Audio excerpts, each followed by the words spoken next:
Kids and cadets, welcome back to Tommy Time. Thanks for coming out. We're going to do a carb clean and drain the old contaminated fuel out of this 2020 Yard machine. I got this in a package deal recently, 2 for $20. I also got this Bolens. It's a 2010 Bolens, but the recoil says Yard Machine. Somebody threw that on after the fact. It's really a Bolens machine. It's a double turd. Several issues with this Bolens. What we had discovered on this Yard machine, the plug was in-op. It did have spark, but probably not good enough. I did check it for spark. It does have the gold top, which are known to have issues. So once we put a new plug in it, another RC12YC by Champion, we fired it off with a little bit of happy juice, and it kicked off kind of sporadically, but we got ignition. So my best guesstimate is we have contamination in the carburetor. There was a little bit of water in the tank. We did a turkey baster fuel sample. Little bit of water in the tank. So let's disassemble this machine. And I have compressed air nearby. I don't think we need any carb clean to clean out the carburetor. It's all going to be removing the water that is doing us in. And all we're going to really need is a little compressed air and a small wire. This is just a bread wrapper wire. I've removed the plastic on the wire just to dig out the brass jet if there's any clogging in the jet. Really simple, so let's get busy. It's time to get serious about lawnmowers and small engines. First, what I want to do is remove the recoil. I've seen quite a few do-it-yourselfers just start here with the carburetor and remove the carburetor. I find it too difficult to mess with the linkage, and then you're not able to blow out the gas tank if you're just doing it that way. I want to remove the recoil. That way I can examine the top of the engine, make sure there's no debris, no bird's nest, or any other issues up here. So let's go ahead and remove the recoil. 8mm socket for that. I brought out my DeWalt to speed things up. So there'll be 3 of these.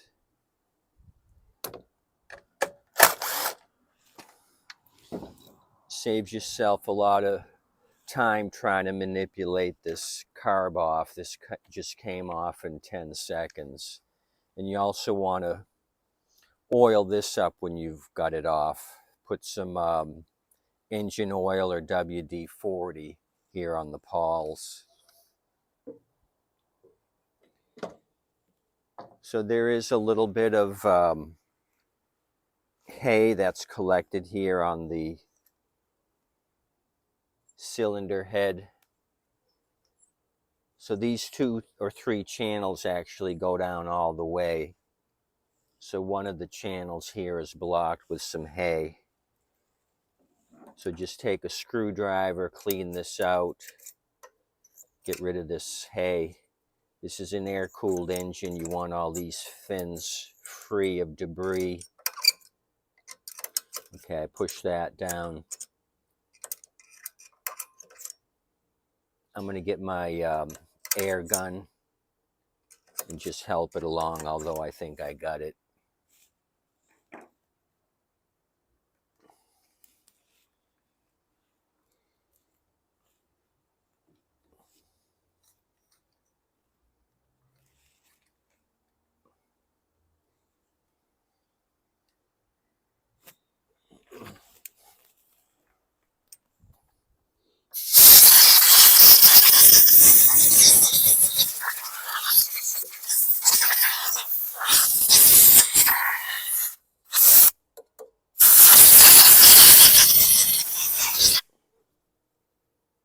that's clear.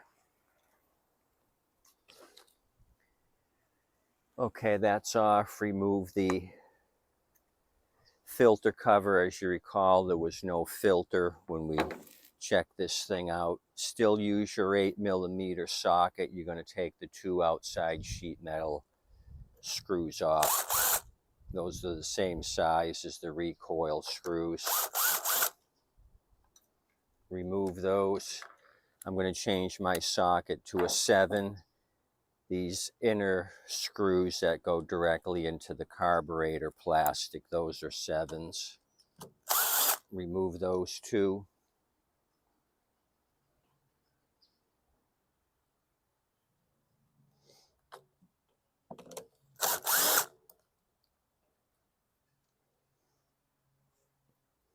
Put them aside. Okay, now what I like to do is remove the tank from the recoil sheet metal, let it rest there. Now I'm going to pull out the carburetor, undo the linkage, remove this all as one piece. That way I'm not having any fuel spillage. Because as you can see, cancer and reproductive harm in California, nursing mothers should not drink this gasoline. That's what this warning's for. That's an absolute no-no. Okay, so we got it off as one piece. I'm going to take my needle nose, separate this hose clamp, pull this down, break the grip of the rubber hose, and then just start pulling on this, separate it like so. So let's deal with the tank next. I've got an empty Mountain Dew container. I'm just going to pour the gas into this container, and then we can look and see if we got any more water.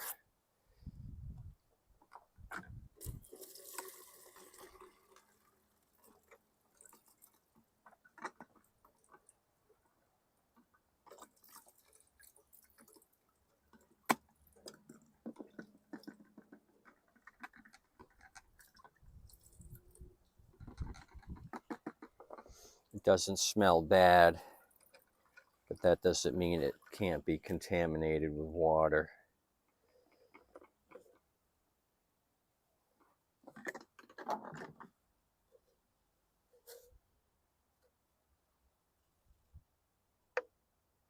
It's hard to tell since I used a green container. It doesn't look too bad. I don't see any large volumes of water in here.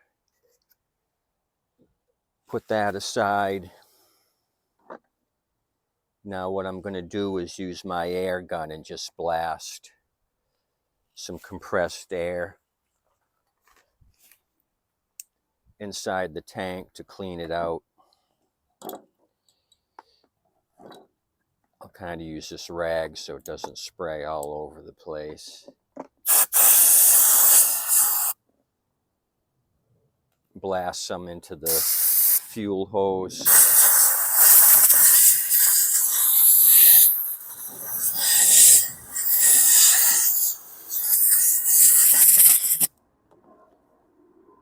That seems to be good enough. So that's ready to go.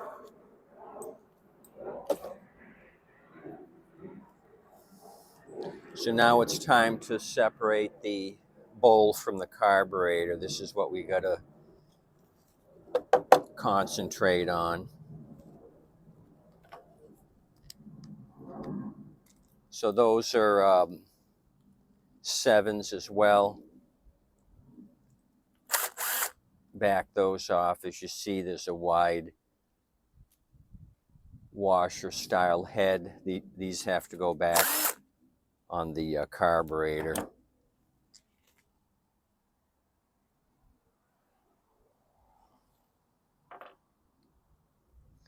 So I take a wide screwdriver, use this gap here, and just kind of pry it apart like so. Now I can put the screwdriver in and separate the bowl. Okay, there was water in here. There was a little dust in this container just from me blowing that dirt. But as you can see, the water layer there at the bottom. So nearly 80% water in the bowl. This little metal doodad popped off. I'll show you where that goes.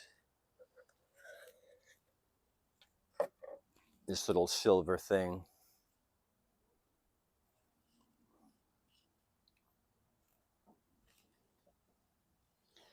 So in order to get that back on, what I'm going to do is remove the float bowl. The float, excuse me, not the bowl, the float. So this whole float pops off as one. Don't lose your needle.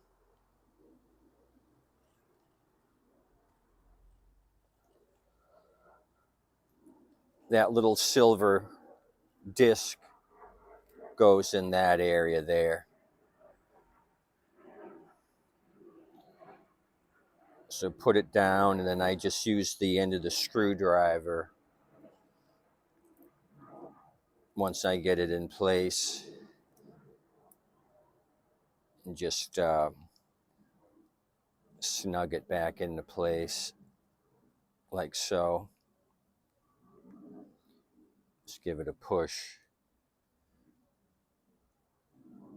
So the cartridge is what we're looking for. That pops off like so. Use my screwdriver as leverage. The main jet here is open. I can see that. There's no blockage. If you had blockage, you would take your bread wrapper, clean that out. We're going to separate the secondary jet. That's open as well. You just pop it up here from the center. So you got some blockage here. There's some grass snot that got through. There's some down here as well. A big hunk of it right there. So we're going to blast this out with some compressed air.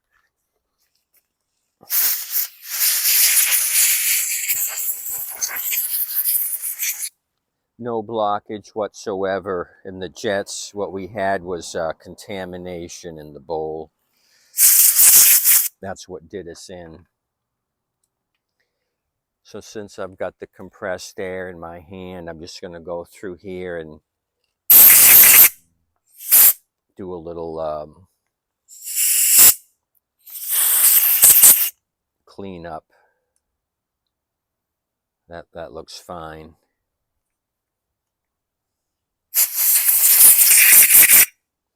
I don't see any need for carb clean. Okay, now it's time to get the float back into place. So I use gravity to my advantage. The needle's hanging on there. So kind of just fish it into the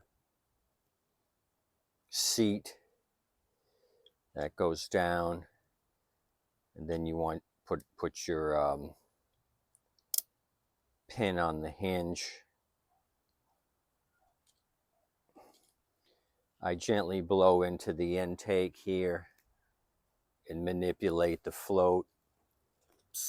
In the up position, it should not let you blow through, but with the float down, air should travel through your fuel intake. Okay, so I'm going to put a little compressed air in here. You can see there's a water droplet here. I want to clean out all the moisture that may be hiding under here. So I'm going to blast this out a little bit. Yeah, quite a bit of water droplets came out of there, if you can see that. Right there's a huge water droplet. So aim your compressed air up in there, clean out all that water.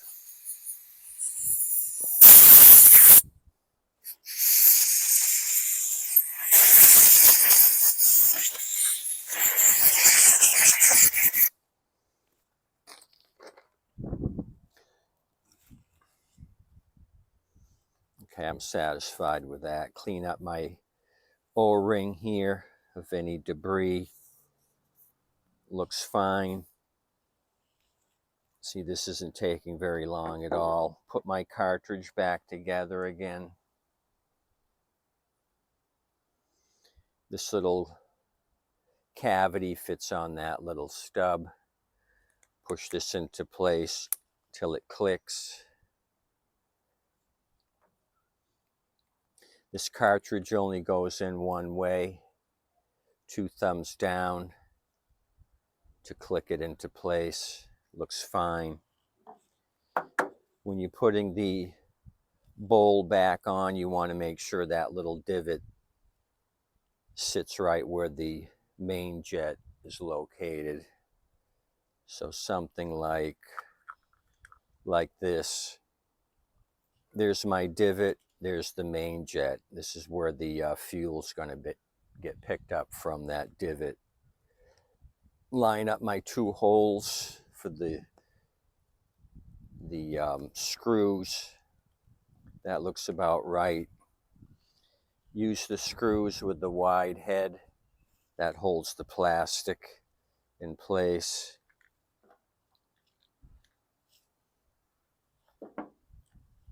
Those are 7s.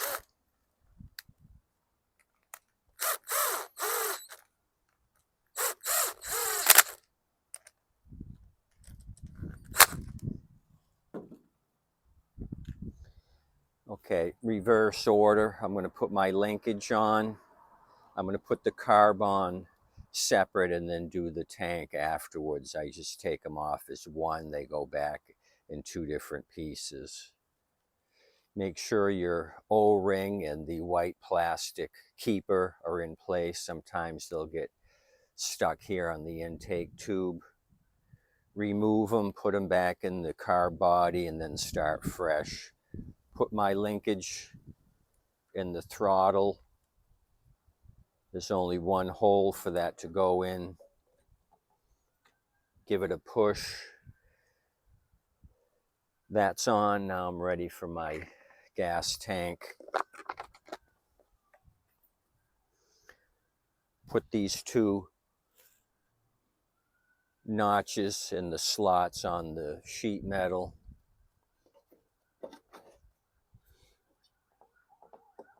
I get it about halfway down, fish my hose onto the carb, and then finish pushing the tank all the way down.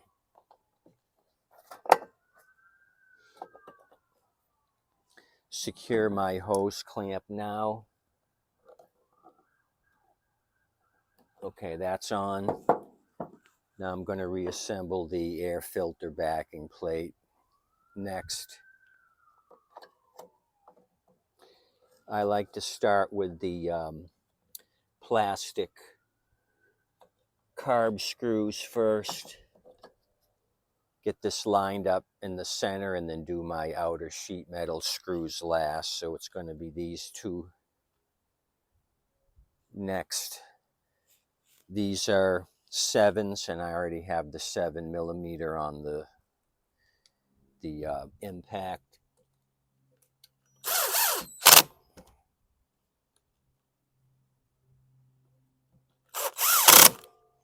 change my 7 out to an 8, my 8mm socket. The 2 outer sheet metals are next. Line those up. That's on.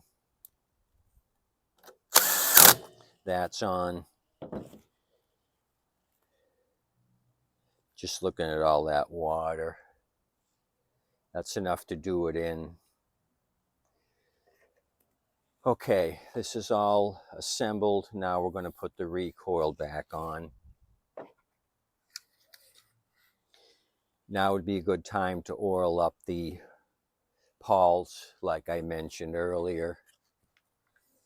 I'm going to keep the video short, so I'm going to keep going. Now it's time for the 3 recoil. Let's put these in.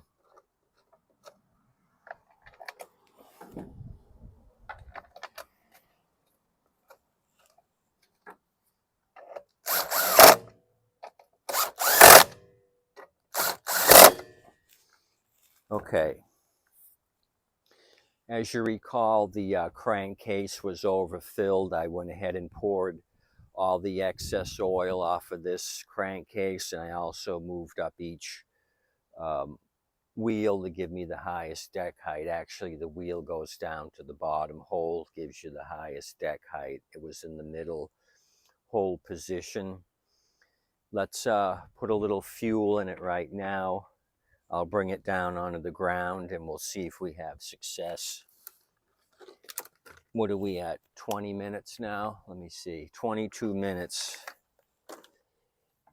so far for this cleanup, carb cleanup. So I'm 2 minutes behind. I usually could whip this out in 20 minutes. I'm talking too much. Too much talking and no doing. Okay, there's enough fuel in here to get it going.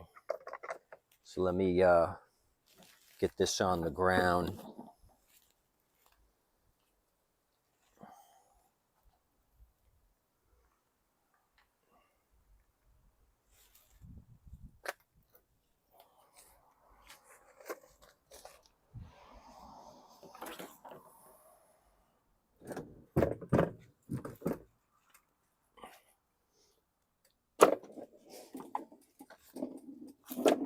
I don't want to kick you in the legs.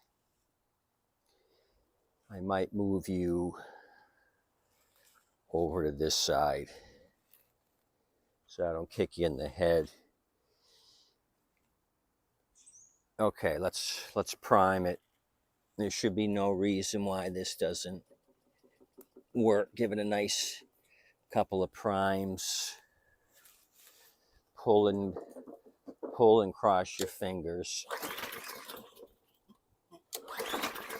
Uh-oh. Little hiccup there.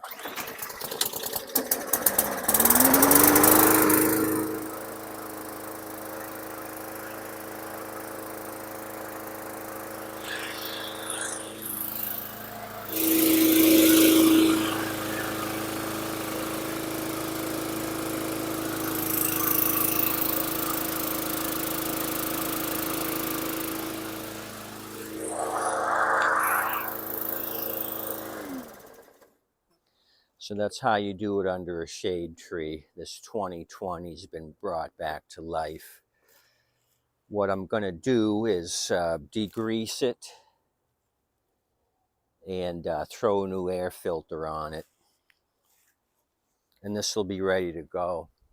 After it dries in the sun, I'll take my shaker can black and just touch up this overhead valve cover. It's missing some paint in 3 spots.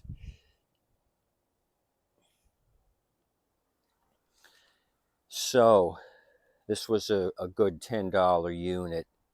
I'm happy how this turned out. I'm thinking maybe 120, since it looks like it's in fairly good condition. The blade still needs to be sharpened. So I think we did okay for 10 bucks. Looks like it's got some roofing tar here stuck to the deck. Nothing to worry about.